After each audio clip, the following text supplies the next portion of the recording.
those that have something against me for the things that I talk about want to find anything they can to try and to make me look like I'm hiding something or I have ulterior motives, and I expect that. But, you know, whatever. It doesn't mean anything to me. I go by Peter Joseph. People can call me whatever the hell they want to call me. I'm constantly interacting, putting myself out there. I have nothing to hide.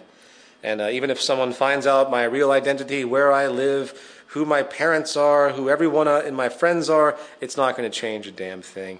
The unfortunate reality is that I am given a controversial title, and people do have a lot of problems with me of a more traditional-minded upbringing, and I don't like to see other people suffer because of what I do. But most of my friends and family are very much aware, and they accept this, so this is something that I just deal with.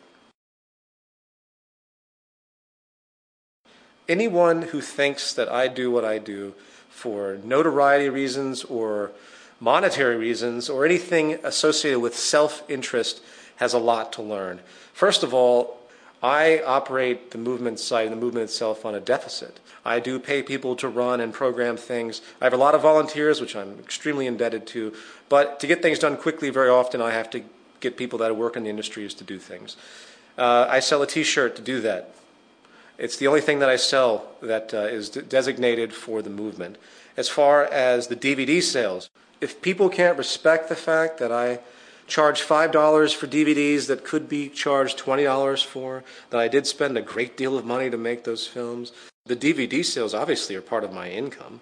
I denote that they're not for profit, meaning that the money does go back into other projects, which it has. I've had to shut down bulk selling, in fact, because people were buying the discs from me in bulk at about $2 a piece and reselling them for $20 on the internet. It's very frustrating. I've hurt myself a lot financially because of all of this. The double standard is quite fascinating to me. You have all these social organizations that take in millions of dollars of money for donations. They sell tons of crap. And suddenly we get attacked because we sell anything because of our interest to, in fact, remove the monetary paradigm entirely. I'm sorry, we have to survive to do something. So just to make it clear, the Zeitgeist movement is predicated on making information free. I put all of my films up for free. I allow downloads of them for free. Anyone wants to help me out by buying a $5 DVD I could charge $20 for easily commercially, that helps, but I don't push it. I will continue to work in advertising or anything else I have to do to keep things going while maintaining the integrity of the movement itself by walking the line of non-profitability. The only time that we'll ever ask for donations as the movement is when we have a big project that needs to move forward, and we have no projects like that now. We're in a period of collecting people and streamlining functionality.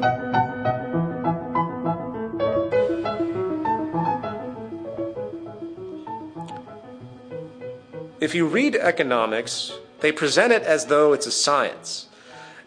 I've read through much of the curriculum of what bachelor's and master's degree Harvard University students would read for their degrees in economics. Economics is not a science. It's an invention. It's a contrivance. It's funny, you look at economics books and they have graphs and charts and they make complex novel equations. It's all contrived. It doesn't have any relationship to the natural order of things. It is based upon a folk way of orienting production and distribution, and we've established this massive structure that makes it seem valid.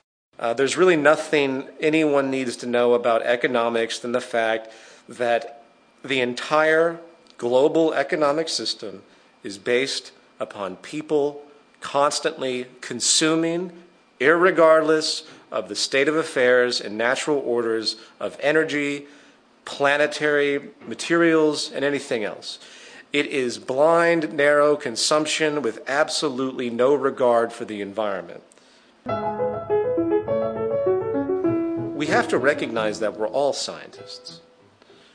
And we all have to start thinking about things in a scientific manner, which most of us do to a certain extent. Even the most religiously minded individuals use science all the time when they evaluate buying a car, when they evaluate their general life. They use these things constantly. We all do. We're all scientists. That is the discovery, the epiphany that needs to come out. Science is not a cold, heartless thing. It is what has given us everything that comprises our well-being. Now, you can argue philosophy. As far as I'm concerned, any form of philosophy, any form of notions of morality are absolutely meaningless unless they are sprouted from the natural world using what I would consider to be analysis known as the scientific method. I am nothing but bored to tears by philosophical dispositions and verbal hobbies that do absolutely nothing. Religion is a verbal hobby. One of the age-old scams of the establishment is to hand religion to the populace so they feel like there's something positive waiting for them as they suffer because of this perpetual, constant, oligarchical evolution that has emerged since, I believe, the hunter-gatherer society. When we culminated agriculture, we altered everything. We created social stratification. We began to control the environment. Before the Neolithic Revolution, it's been well documented by anthropologists that there was a natural balance to the planet. Population was in balance because we could only do what the earth provided for us naturally. Once we started to control the planet through agriculture, and now through many different means, we began to create disimbalance. We began to create uneven supplies. We began to generate scarcity deliberately for the sake of self-preservation and profit. So as society became more and more imbalanced, as the concept of property emerged, as the great pirates started to travel the oceans, bringing back goods to different continents, to different kingdoms, creating power structures of resources, certain tools were used to control humanity, to keep those that were not deserving the right of life or deserving the fruits.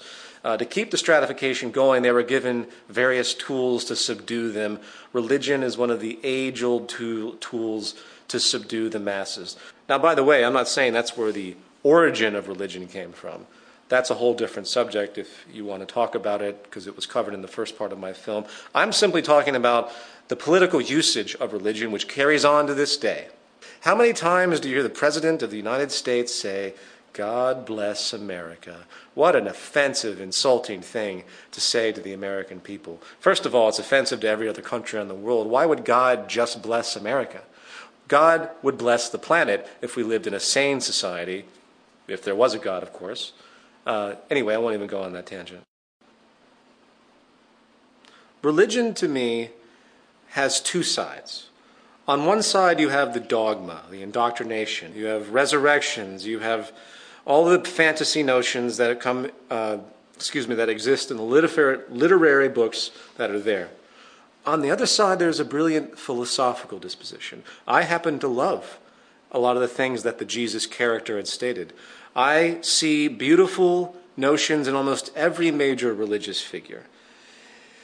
There are time-tested values that exist in religious thought that do need to be adhered to. Some of the most brilliant and beautiful people I've met are in fact Christians or Islamic or Hindus or Jewish. They know where to draw the line, where to stop at the fanaticism, because that's where religious danger goes to. Once you believe something dogmatically enough, where you say, Jesus existed, that's that, anyone who says otherwise is an enemy of mine, then you have some very serious neuroses to deal with. Whether Jesus existed or not doesn't mean anything. I think Jacques Fresco put it best on Larry King. When Larry King asked him, "What do you think about Christianity?" he said, "I think it's great. When are they going to put it into practice?" So my religious disposition is that I wish that those that have religious inclinations would really dig deep into their beliefs and ask themselves, what is it about their religion that they actually use? What is it about the reciprocation notions that you can find in all religions that you see actually materialize in most people's behavior? The golden rule and all those things which exist in all religions. I think we have a list in our PDF for the Zeitgeist Movement orientation guide.